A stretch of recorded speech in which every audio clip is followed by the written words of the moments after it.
Sana magpakumbaba na lang si Beyonce guys. Kung ako kay Beyonce, sana mag-ano na lang siya. Humingi ng pasyensya. Kala Kuya Bal, ayan, sa Kalingap. Maaring baka nasulsulan lang siya eh.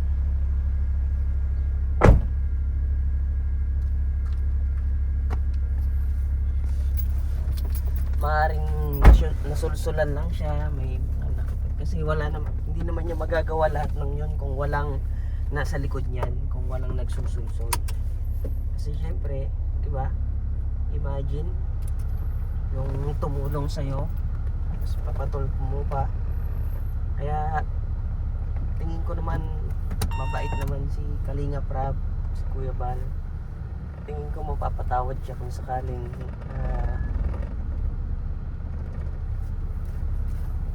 humingi siya ng pasyensya kala Kuya Bal at Team Kalingap sa mga nangyari. Baka mapatawad pa siya.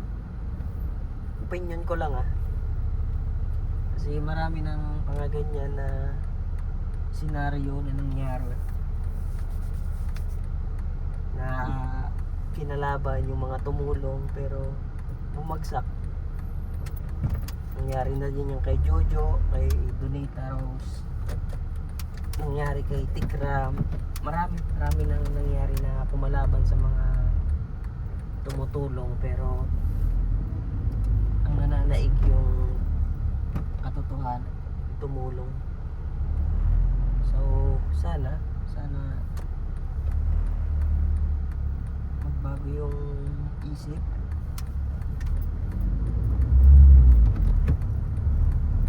ni Beyonce na sana marinig ni Beyonce to. Humingi na lang siya ng pasyensya, magpakumbaba kumbaga, para sa pamilya niya. So alam ko, para sa akin, alam ko lang talaga hindi niya magagawa kung walang nagsusudsol sa kanya, walang nasa likod niya pangyayari na niya. Kasi paano siya makakapunta sa tulpo, paano makakapunta ng NBI, malay naman nila yung totoo na lang yung totoo bahay nila kung nasaan sila nag-umpisa, sa tabing dagat, sira-sira yung bahay, lalabada. So talagang merong nasa likod niya, kung sino mang nasa likod niya.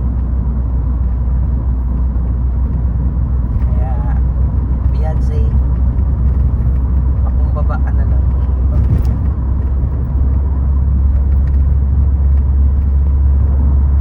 Hingi na lang kayo ng pasyensya, pakumbaba para sa pamilya nyo. Kasi yung bahay, saglit lang yan, mawawala rin yan. Wala kayong pagkukunan. Sabihin natin may sumusuporta sa inyo ngayon, pero pagdating ng araw niyan na wala nang mag-sponsor, wala na, kawawa. So mas maganda talaga is magpakumbaba. Yun ang pinaka the best.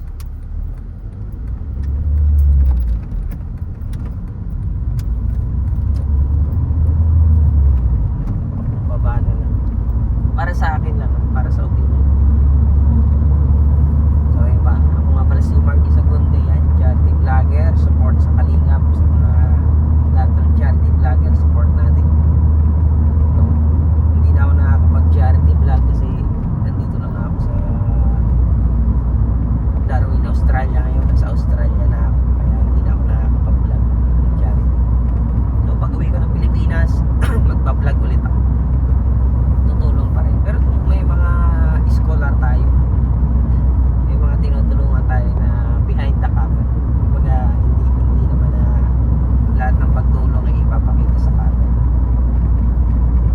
So sa akin, yun lang yung suggestion ko para kay Beyonce.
Beyonce na humingi na lang ng tawad, makipag-ayos. Kung talagang peace of mind ang gusto niya, makipag-ayos siya.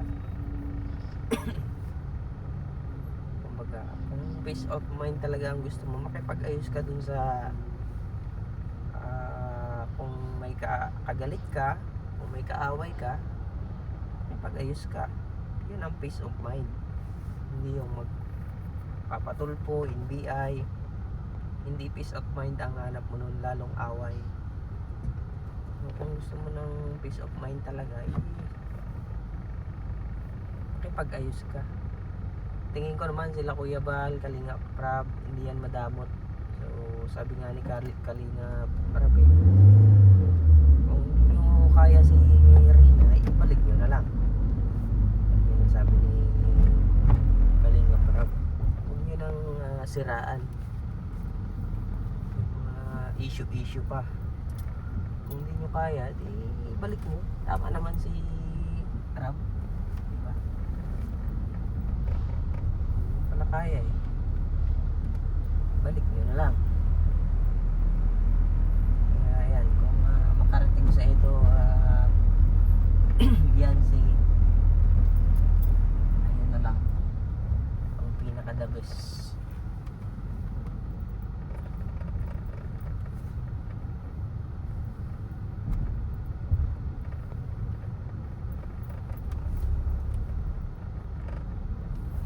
The best na gawin ay magpakumbaba.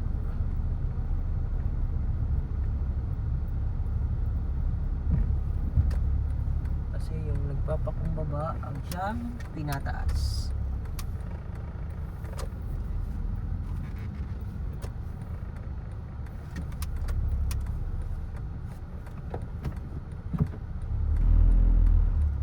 Yun ang katotohanan talaga.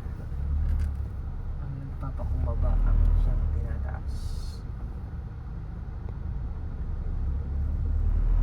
Nakuha ko sa iyo, Beyonce. Pakumbaba ka na lang.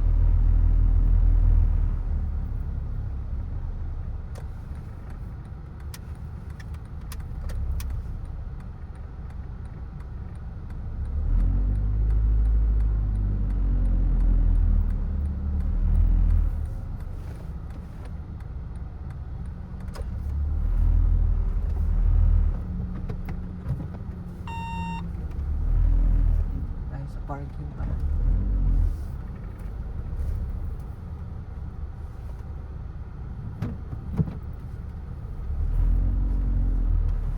Park lang tayo.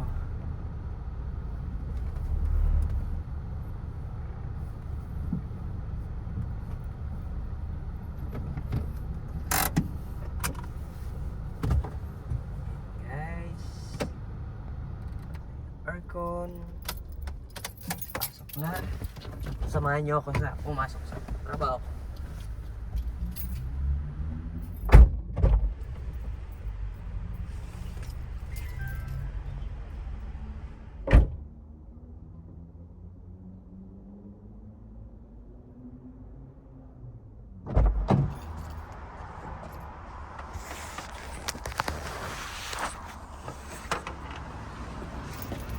And guys, pasok tayo. Ito pala sasakyan to. Sasakyan to nung katrabaho. Andyan siya sa loob. Check. Pasok tayo.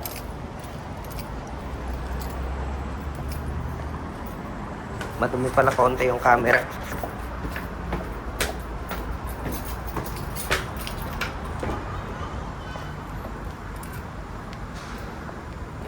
Guys, ayan yung bank dito. Ayan. Westpac Bank. SOGB Hi-Fi, bilihan ng mga cellphone, mga gadgets. Ito naman parang Nike, bilihan ng mga sapatos. Ito naman Halls. Good morning, how are you? Ayan, may chair naman yun. bilihan ng mga tawag dito. Bilihan ng mga food, ng mga meat. Ito naman, sushi. Sushi hub. Ito yung trabaho ko. Head Republic Barbershop. Ayan ang aking, dito ako nagtatrabaho, guys. Ayan ang ating mga gamit. Dito pala. Ayan guys. Bye guys.